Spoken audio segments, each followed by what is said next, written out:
What is up, YouTube? It has been way too long since I've given you guys an update, and there is a lot that has gone on here at the shop.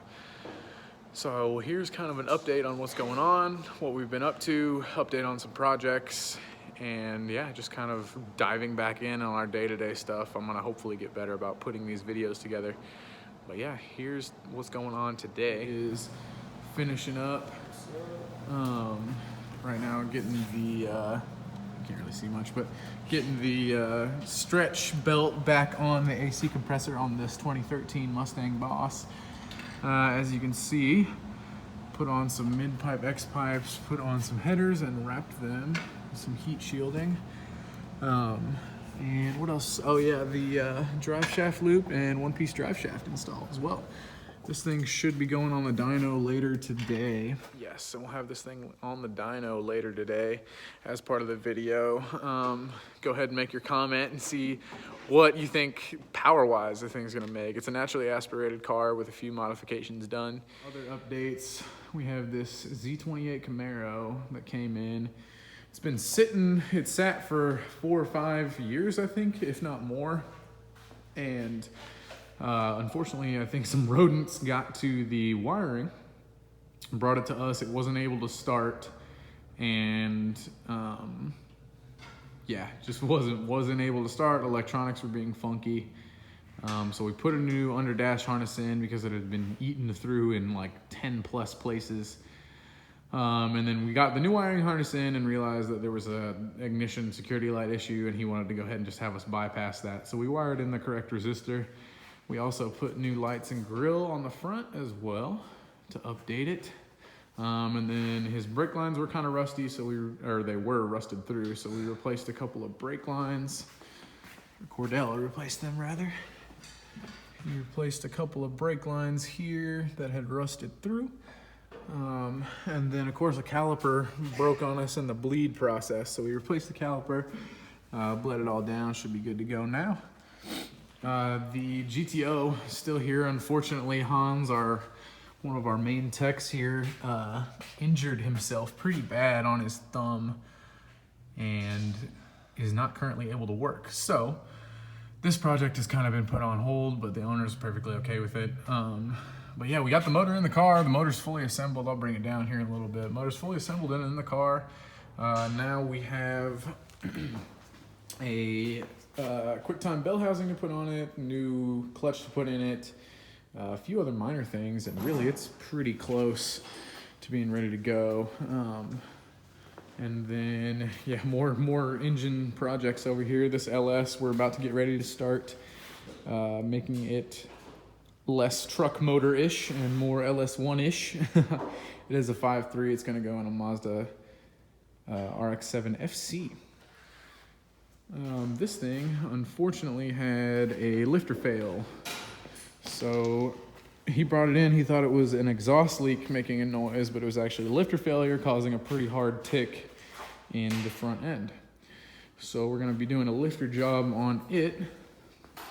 And then the Bronco's still here. We are fighting currently, unfortunately, stripped aluminum lower intake bolt holes, thanks to whoever worked on this last. So we are getting that figured out and about ready to go. Got the lower intake resealed, and I just got 3 bolt holes retapped with some new bolts, so hopefully we should be good to go there and put it back together and hopefully get it fired up today. We are journeying into what has been the long-awaited dyno room workings. I think this is going to end up being an engine building room, but we have been in a long process and have finally got our Dynacom 5000 FX all-wheel drive dyno up and working. I'm so excited about this. I've been putting it through its test paces the past couple of weeks and making sure everything is functioning as it should, and obviously getting the room prep as well. We have now heat and AC in here, as well as another lift that just got put up this weekend. This is the biggest lift we have now, 12,000 pound lift. Plan on using it for like diesel trucks, bigger trucks, SUVs, daily drivers, you know, things that don't need clearance. But yeah, this is what we've been up to, and then a couple customer cars, and then my car and Hanzo's car. He finished his SR20 swap over Christmas. This thing is pretty awesome. I'm excited to get this on the dyno and start tuning it too. We got it dialed to just idle and drive right now, but really haven't had time to mess with the acceleration enrichments and boost and whatnot. But yeah, this thing is pretty awesome. Little 92 convertible. Love this little thing. My project, I'm slowly sourcing parts for. Little drag project I have going on. Been kind of keeping it on the down low. This thing, no motor in it at the moment. We are doing a full engine rebuild on this one, getting it ready for a blower. But yeah, that's kind of an update about what we've really been up to. Been insanely busy. I'm in the process of trying to hire another guy at the moment. I've done a few interviews. I think I have 1 or 2 more in the next couple days, and then hopefully I can find a good guy that's a good fit for the shop, or girl, or whatever you identify as. It's 2020. I don't care as long as you're good at working on cars. But yeah, so we should get the Mustang on the dyno later today. I'm really curious to see what power it makes. I'm not sure. I'm trying to think what else we have coming in today, but we'll see. I'll kind of show you guys through the day, and we'll get this Mustang on the dyno and go from there. All right, got the Mustang going, letting it air out. I'm about to show y'all how it's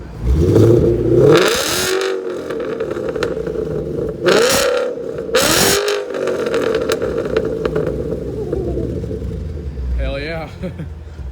She's loud. Awesome. We got header wrap on it, so we're letting it smoke out and get done. Using my band as a burnout box? Yeah.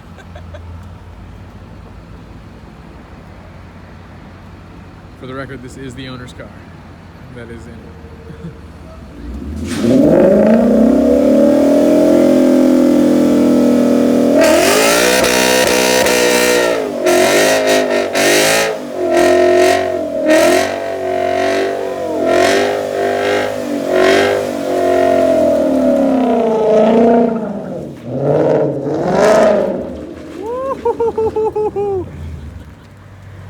Awesome. Hell yeah, brother.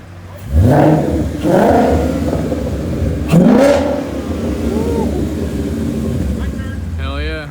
Stop by here in his GTR. This thing's for sale. It's 2009, right? 09, yep. 09, how many miles? 31.5. 31,000 miles. That's low. And you got the carbon fiber trunk and wing, exhaust, all kinds of stuff. He's got it up there for a good deal. Yeah, I like it. Hell yeah. It's a nice little Grand Sport over here too. But yeah, hit him up if you're looking for a GTR. Keep telling him we got to stick this thing on the dyno, huh? Might be time. Yeah, man. Sell it with some numbers. That'll make it sell. There you go. All right, we got the Camaro, the white Z28 Camaro done. This Camaro still needs the lifter replaced. All right, we got the Landon's Boss Mustang up on the dyno. Getting it strapped here.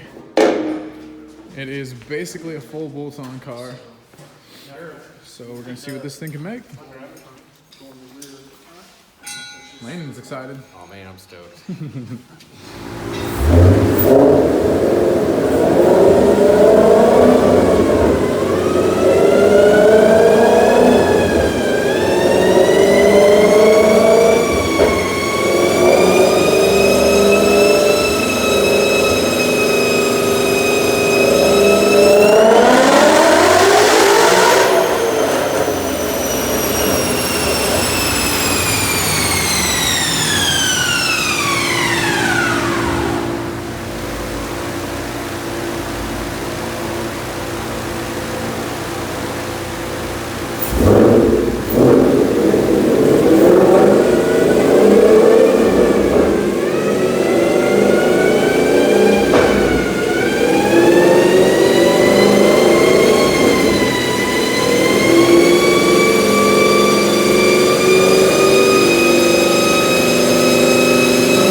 things up here at the shop for the day.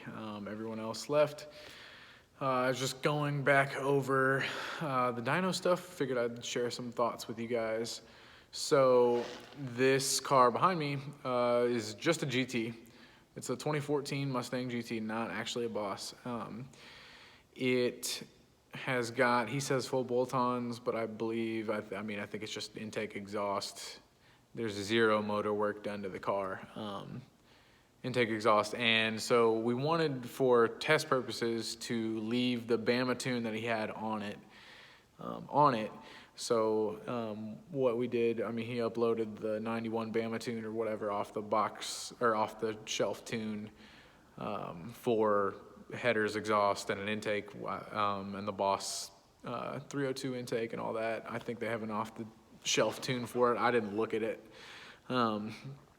So what we did, or what he did rather, was upload the 91 octane tune with the headers and the exhaust and the intake manifold and the intake.